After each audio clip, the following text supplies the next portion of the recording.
everybody. Hope all is well. Look on the screen. Look on the screen. Look in the chair. I see a convicted killer there.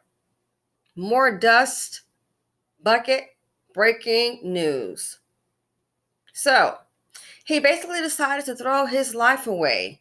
Look on the screen. Looks like we got him all tattooed up around his neck up to the side of his head. The issue is there's no common sense, there's no logic. This here, to me, is another prime example of the seed of poverty D. So let's go ahead and get to it.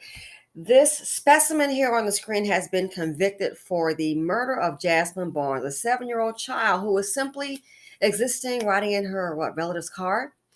So let's go ahead and look at the clip, and I'll return with further commentary. Don't forget the saying, where you are today, at some point, you made an appointment to be there. And I believe that was stated by Les Brown. Check it out, ladies and gentlemen, fair use. For the family of 7-year-old Jasmine Barnes, a little girl who was shot and killed while riding in her family's car more than 3 years ago. The gunman, Larry Woodruff, was convicted of capital murder today and sentenced to life. Our Matt Doherty has been following this tragic story from the beginning. He has a reaction from the family. Matt? Today, for those who've been following the case, they say justice for Jasmine has been served. 27-year-old Larry Woodruff had no reaction when he learned his fate today, guilty of capital murder. Just to know that this is over, and that steals your joy. Jasmine's mother, LaPortia Washington, spoke with reporters after the verdict was read. Although she's relieved her daughter's killer was convicted, she doesn't see today as a reason for celebration. Another mother lost her child.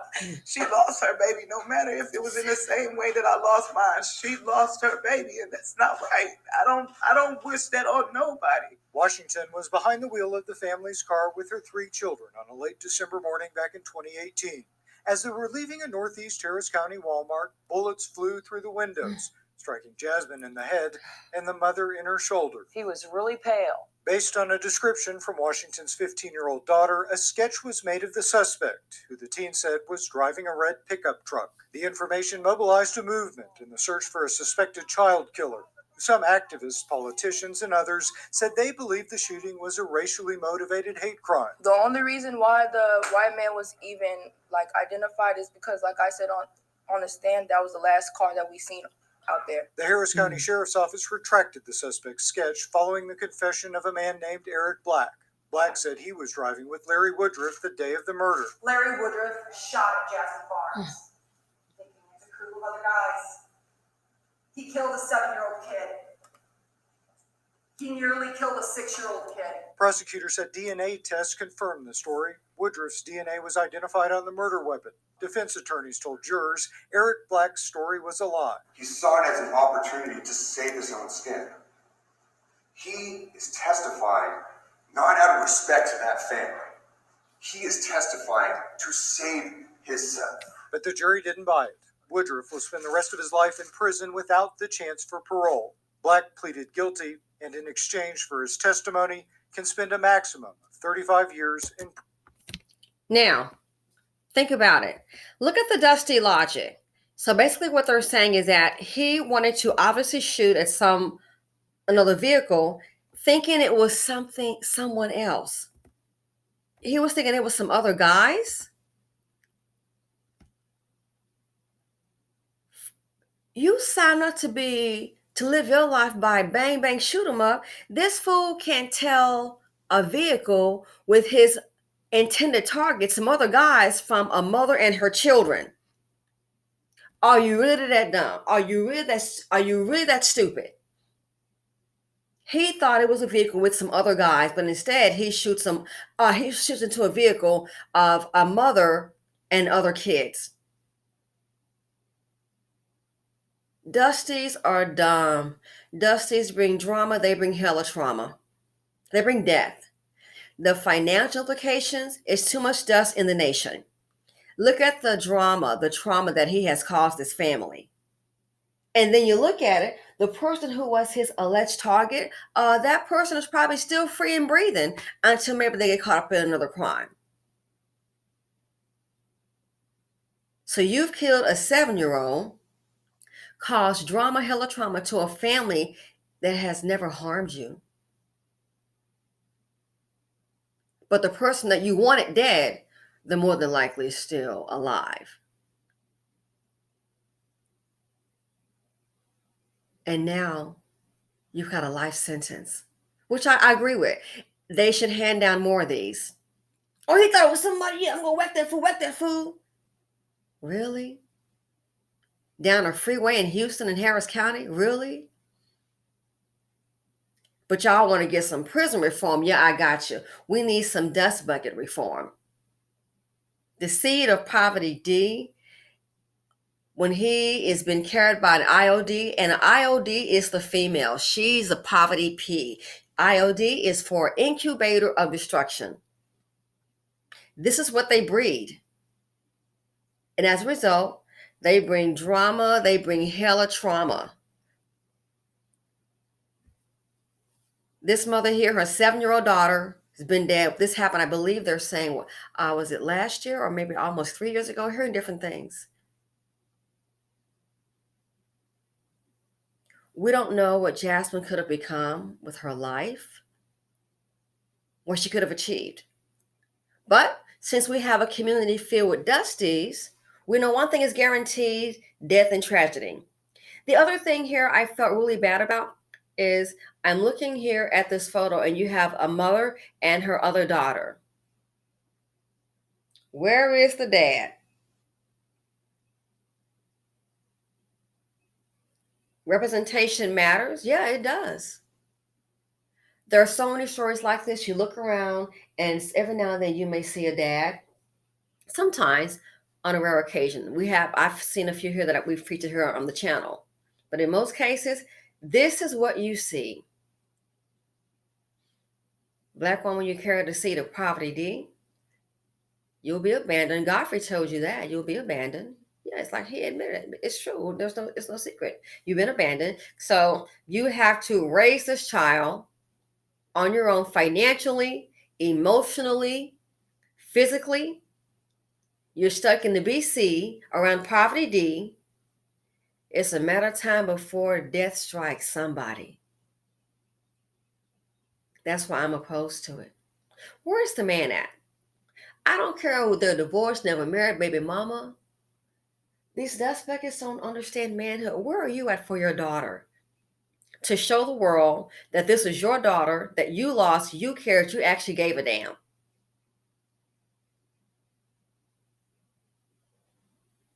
You would think these black women are sitting up here eating apples every day and getting pregnant. Where is the man? Where's the father? Having to bury your own child and go through this. And then don't forget, once you unfortunately have to bury a child, which can just probably take you out, how many do you think?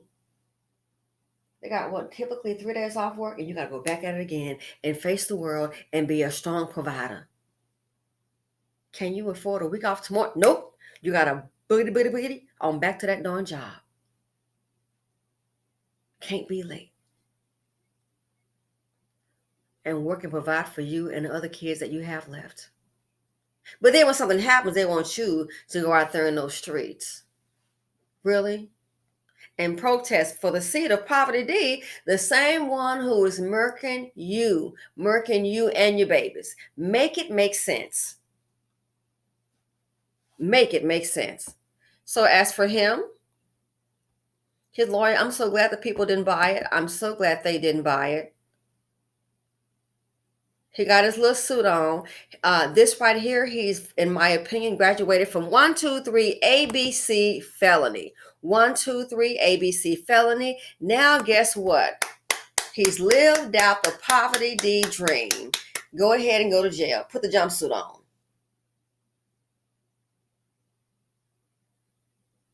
But this is your Cain. This is more than likely probably somebody's baby daddy.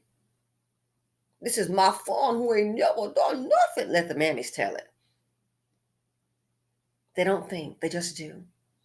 So basically, the lifestyle he chose, he made an appointment to be here, to be in jail. He was working, that was his goal.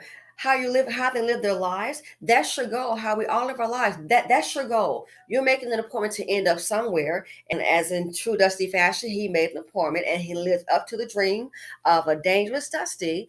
He arrived at his destination, jail.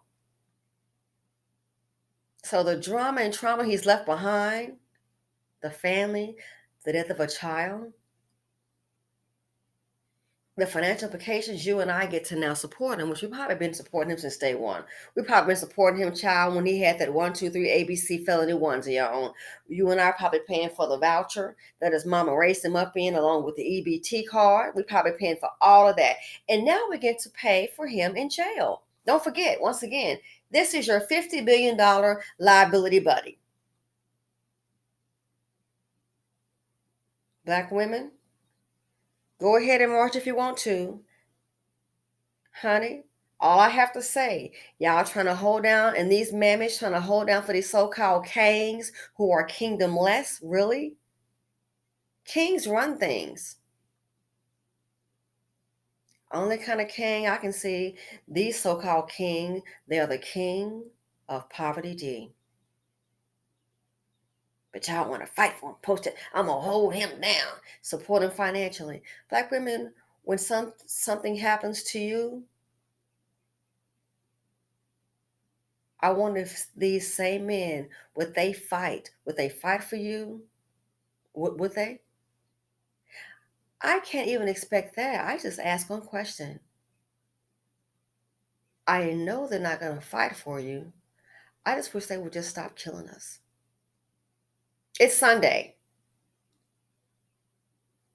And it's sad to say, in BC and Blackistan, somewhere, it's going to be the last day of a Black woman, more than likely at the hands of a Black man. Every 5.5 hours, somebody going to get murked and not make it to see Mother's Day. In Blackistan, at the hands of a Black man. Poverty P and Poverty D get together. You got the ILD, who's the mother of the incubator of destruction. And the results for the community is always a tragedy. Thanks for listening. Rest in peace to the young child. For the mother, I wish you strength. You got to have hella strength to be a Black woman, especially in Blackistan. This right here, your king.